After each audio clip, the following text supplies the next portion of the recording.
Perkenalkan, nama saya Elpi Fania, NIM 1221100040, kelas PPKN A Pagi, mata kuliah Inovasi Pembelajaran PPKN. Baik, di sini saya akan melengkapkan tugas UTS. Di sini saya akan menjawab 5 soal UTS. Soal yang pertama yaitu berdasarkan beberapa definisi yang diberikan, apa saja komponen utama yang harus dimiliki oleh pendidikan kewarganegaraan menurut Henry Randall White dan David Kerr? Jelaskan kesamaan dan perbedaan utama antara kedua definisi tersebut.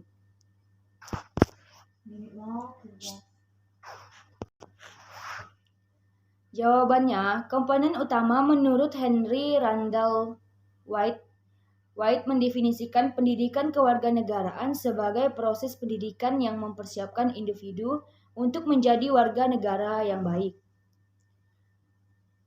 Dan menurut komponen utama dalam definisi ini meliputi yang pertama, pengetahuan tentang pemerintahan dan hukum, pemahaman mendalam mengenai struktur pemerintah, konstitusi, dan hukum yang berlaku. 2. Kesadaran kewarganegaraan, yaitu rasa tanggung jawab dan komitmen terhadap nilai-nilai kewarganegaraan, serta kesadaran akan hak dan kewajiban sebagai warga negara.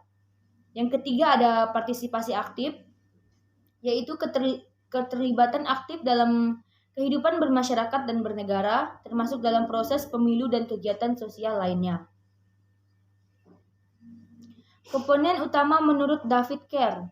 David Kerr mendefinisikan pendidikan kewarganegaraan sebagai suatu program pendidikan yang bertujuan untuk mengembangkan pengetahuan, keterampilan, dan sikap yang diperlukan untuk berpartisipasi secara efektif dalam masyarakat. Komponen utamanya adalah yang pertama, pengetahuan, pemahaman tentang sistem politik, hukum, dan ekonomi, serta isu-isu sosial yang relevan. Yang kedua ada keterampilan, yaitu kemampuan untuk berpikir kritis, berkomunikasi dengan baik, dan berpartisipasi dalam proses demokrasi. Yang ketiga ada sikap dan nilai, yaitu menghargai hak asasi manusia, toleransi, dan tanggung jawab sosial. Kesamaan dari kedua definisi ini, yaitu yang pertama, menekan pada pengetahuan. Keduanya menekan pentingnya pengetahuan tentang sistem pemerintah, hukum, dan isu-isu sosial yang relevan. Persamaan yang kedua ada partisipasi aktif. Baik White maupun Kerr menyoroti pentingnya partisipasi aktif dalam kehidupan bermasyarakat dan politik. Kesamaan yang ketiga yaitu nilai dan sikap. Keduanya mencangkup mengembangkan nilai-nilai kewarganegaraan yang positif seperti tanggung jawab dan komitmen terhadap masyarakat. Selain ada persamaan, definisi keduanya juga memiliki perbedaan. Perbedaan yang pertama yaitu fokus pada keterampilan. Kerr lebih menekankan pada pengembangan keterampilan praktis seperti berpikir kritis dan berkomunikasi, yang tidak secara eksplisit disebut oleh White. Yang kedua yaitu menekankan pada kesadaran kewarganegaraan. White menekankan pentingnya kesadaran kewarganegaraan sebagai komponen utama yang tidak disebutkan secara eksplisit oleh Kerr. Perbedaan yang ketiga yaitu pendekatan yang lebih sistematis. Definisi Kerr lebih sistematis dalam menyebutkan komponen-komponen pendidikan kewarganegaraan secara terpisah sebagai pengetahuan, keterampilan, dan sikap. Sementara White lebih menyatukan dalam konsep umum persiapan menjadi warga negara yang baik. Soal yang kedua yaitu berikan 3 contoh inovasi dalam pembelajaran pendidikan kewarganegaraan yang dapat meningkatkan efektivitas dan relevansi pembelajaran bagi siswa. Jelaskan bagaimana setiap inovasi tersebut dapat diterapkan dalam kelas. Jawab, pembelajaran berbasis proyek dengan cara penerapannya yaitu identifikasi isu sosial. Guru mengidentifikasi isu sosial atau pemahaman masyarakat yang relevan dengan kurikulum pendidikan kewarganegaraan. Yang kedua yaitu penugasan proyek. Siswa diberi tugas untuk menyelidiki isu tersebut secara mendalam dan mencari solusi yang dapat diimplementasikan. Simulasi dan permainan peran. Cara penerapannya yaitu menentukan topik. Guru memilih topik tertentu seperti pemilu, sidang parlemen, atau pengadilan. Yang kedua itu pembagian peran. Siswa diberikan peran tertentu yang relevan dengan topik, misalnya anggota parlemen, hakim, pengacara, atau pemilih. Yang ketiga yaitu simulasi kegiatan. Siswa menjalankan simulasi proses nyata sesuai dengan peran yang mereka dapatkan. Misalnya, dalam simulasi sidang parlemen, siswa bisa berdebat dan membuat keputusan terkait undang-undang. Penggunaan teknologi dan media interaktif dengan cara penerapannya itu menggunakan aplikasi edukasi. Guru menggunakan aplikasi atau platform online yang menyediakan materi interaktif tentang pendidikan kewarganegaraan seperti kuis, video animasi, atau simulasi virtual. Yang kedua yaitu diskusi online. Guru mengadakan forum diskusi online di mana siswa dapat berdiskusi tentang topik kewarganegaraan, berbagi artikel, dan memberikan pendapat mereka. Yang ketiga yaitu proyek digital. Siswa membuat proyek digital seperti blog, vlog, atau presentasi multimedia tentang isu kewarganegaraan yang sedang hangat dibahas.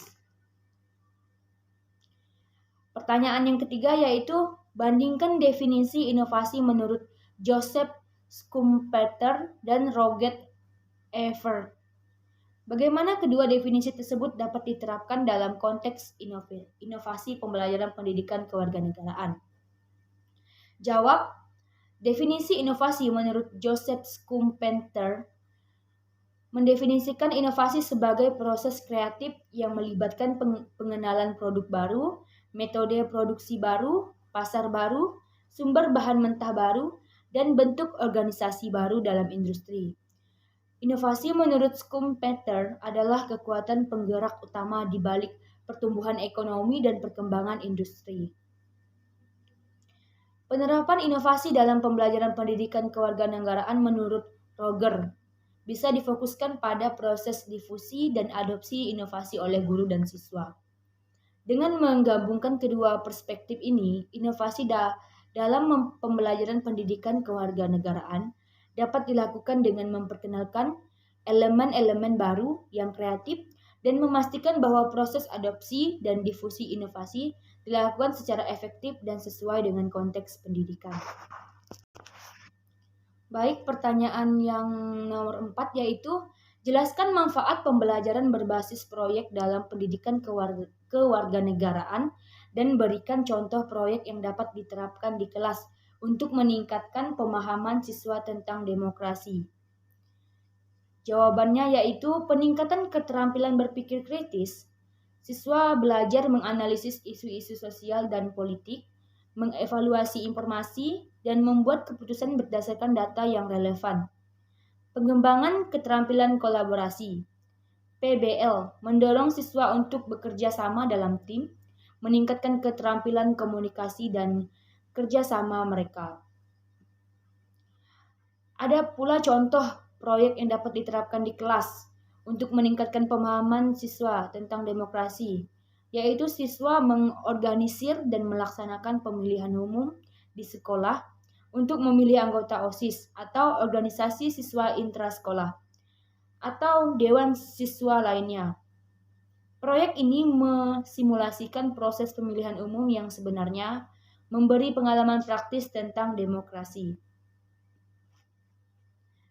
Pertanyaan yang kelima yaitu sebutkan dan jelaskan dua metode penilaian autentik yang dapat digunakan dalam pembelajaran pendidikan kewarganegaraan untuk mengukur pemahaman dan keterlibatan siswa. Yang pertama yaitu portofolio.